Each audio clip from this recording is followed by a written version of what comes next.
Good morning all, it's SBMS time. Yes, it's high time that I wired up Dacian's SBMS4080. This is the solar battery management system, 40 amps solar, 80 amps load. I did have a go at this a few weeks ago, as you can probably tell by the bared wires here, but I didn't get very far because I tried doing it on a pack of 10 loops to give me 12 volts just to power this thing up. But of course I couldn't use the balance system on nickel metal hydrides because this unit doesn't support nickel metal hydrides.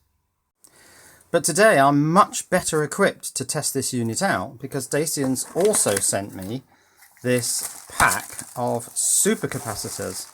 So in here are the supercapacitors.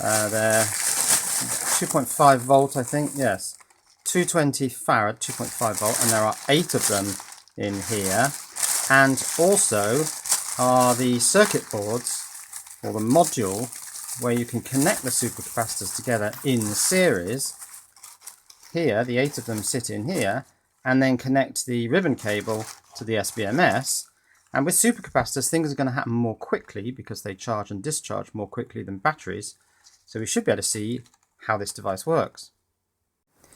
Now, it looks like this SuperCapacitor board is designed to have either 8 large capacitors, which are these 220 farad ones, all in series in a string, or, and those are the 220 farads there, so that's the 8S1P, or it can have 3 little supercapacitors in parallel, 8 clusters of those, and each cluster is in series with the next one. So that would be the 60 farad capacitor, so 3 of those in parallel would be 180, I guess, and then of course you've got the series string there. So I've got the big capacitors, so they're going to go in these main large circles here, so I'm going to put those in, solder them. Also there's a couple of connectors here. This one is for the 8 cell positives, or capacitor positives, C8 positive down to C1 positive. Another big connector here, which presumably goes that way around. And that's for the cell 1 negative, a couple of grounds and a couple of positives. Now I'm assuming that these positives go to cell 8 positive, so I'll just check that. So yes, they do. Cell 8 positive goes to these positives, and ground goes to cell 1 negative, which you can see on the back there. That track just runs along to this ground area here. Now, while I'm building this supercapacitor module, wiring it all up and soldering it, I'm just going to run the shots I took of me trying to get this thing working with the nickel metal hydride pack, which ultimately failed, but I might as well run that while I'm doing this. See you in a moment.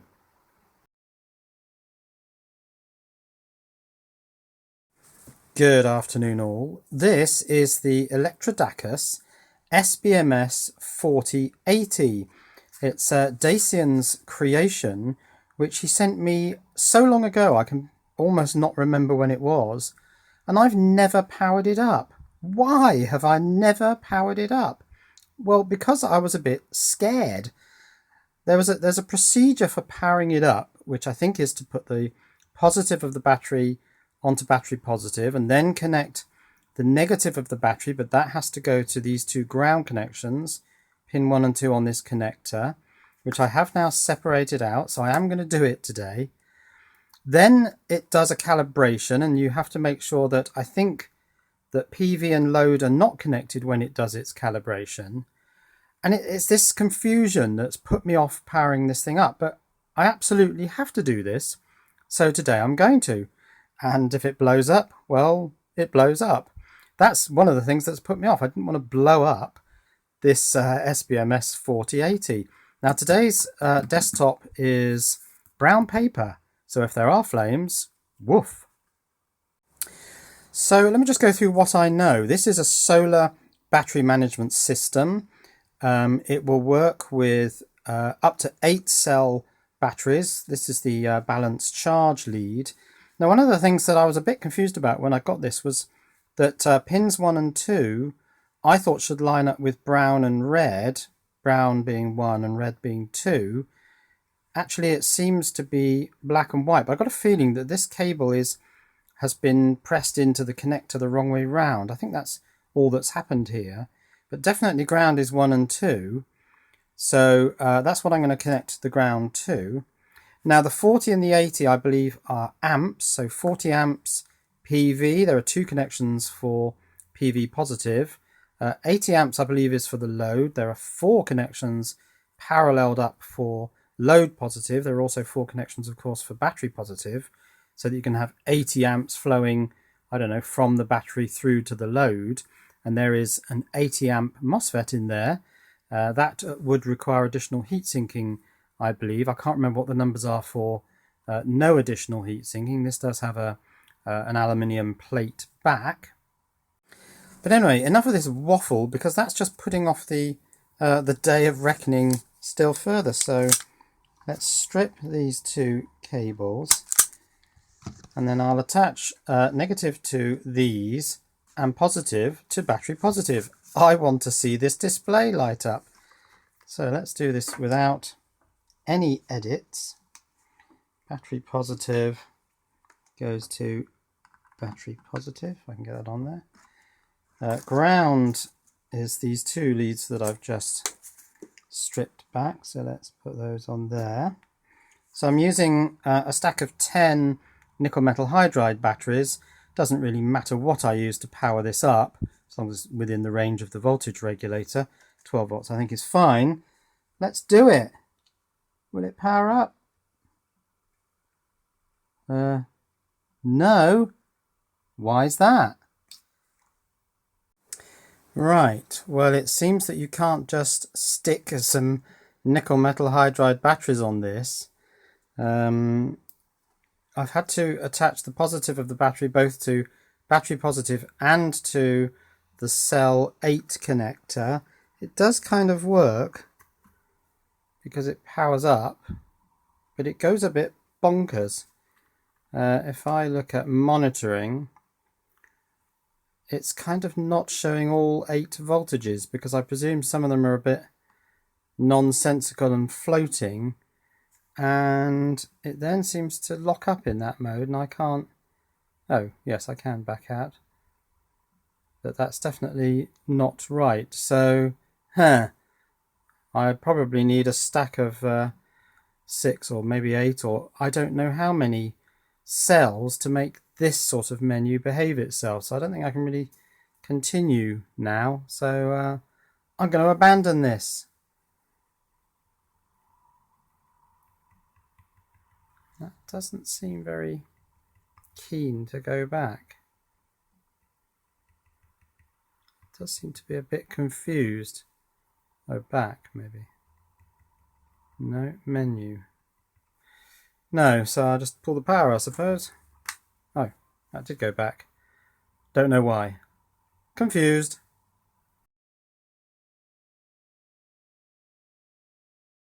So, as you can see, that didn't go terribly well, but today should be a bit different because we've got a proper 8-cell SuperCapacitor pack. I've soldered the capacitors in, and I've constructed the multi sort of layer frame and soldered these connectors in. I'm just now wiring this ribbon cable to these connectors for the cell positives, and the black and white I think must have to go to cell 1 negative, so that's come round underneath to there. So let's just finish that off and connect it up again. So I think I'm nearly ready to go now. I've connected the ribbon cable to the battery. I suppose you can call it a capacitor battery, can't you? A battery of capacitors. First thing I need to do now for the SBMS is connect a wire from battery positive to the battery positive connections on here. So let's do that. Right, that's connected up to battery positive. Now when I connect this ribbon cable in, the negative end of the battery, the most negative, C1 negative it is, goes on to the negative of here. And although it's only a thin cable, it doesn't really matter because the SBMS doesn't draw much current. That will power the SBMS up. But there's a bit of an issue, and that is that these don't appear to have any charge in them. If I put my DVM across the positive and negative connections on this battery, there's only 3 volts in there, and that's with all the cells in series. Now with these at 2.5 volts each, that'll be 5, 10, 15, 20, maximum of 20 volts on there. I mean, I could take it up to something a bit more modest like 18 or something like that to make sure we don't get too close to the maximum for these cells, but they're nowhere near enough charged, and I don't think 2.9 volts will actually power this up.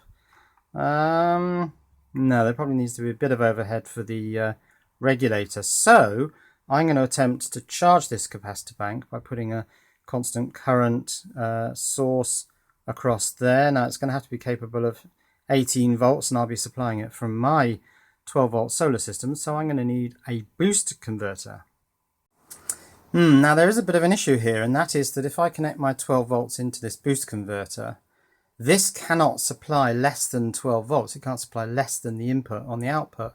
And the circuit is input through an inductor, through a big diode, to the output. So because these are at 3 volts, and I want to feed 12 in, an almighty current will flow initially until these get up to 12 volts. So that's not going to work, because that current's going to be way too big and blow the fuses that I have in my system. So in fact, I think what I'll do is raise these up to about 12 volts using a buck converter instead.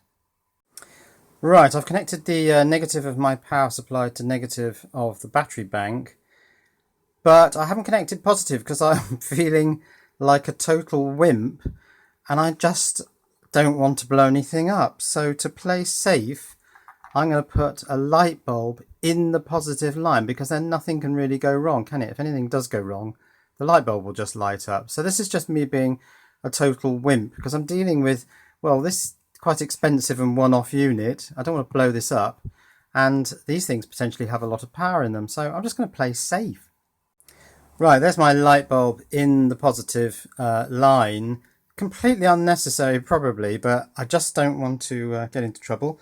So my power supply is set for 12 volts output, so I want to take these up to 12. I'm going to do that at only 1 amp because I don't want to get this thing hot. So let's switch on and see what happens. 12 volts. Now it's at constant current.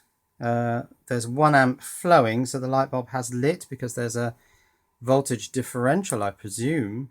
7 volts at this end. That's creeping up. Probably still 3-ish volts at that end. So what I'm expecting to see is this come up to 12 volts and then the lamp go off. Now when that lamp goes out, its resistance will reduce a little bit, so the current will increase a little bit. I can't actually see the voltage on the capacitor bank yet. I suppose I could connect my DVM to it. Yeah, that's a good idea.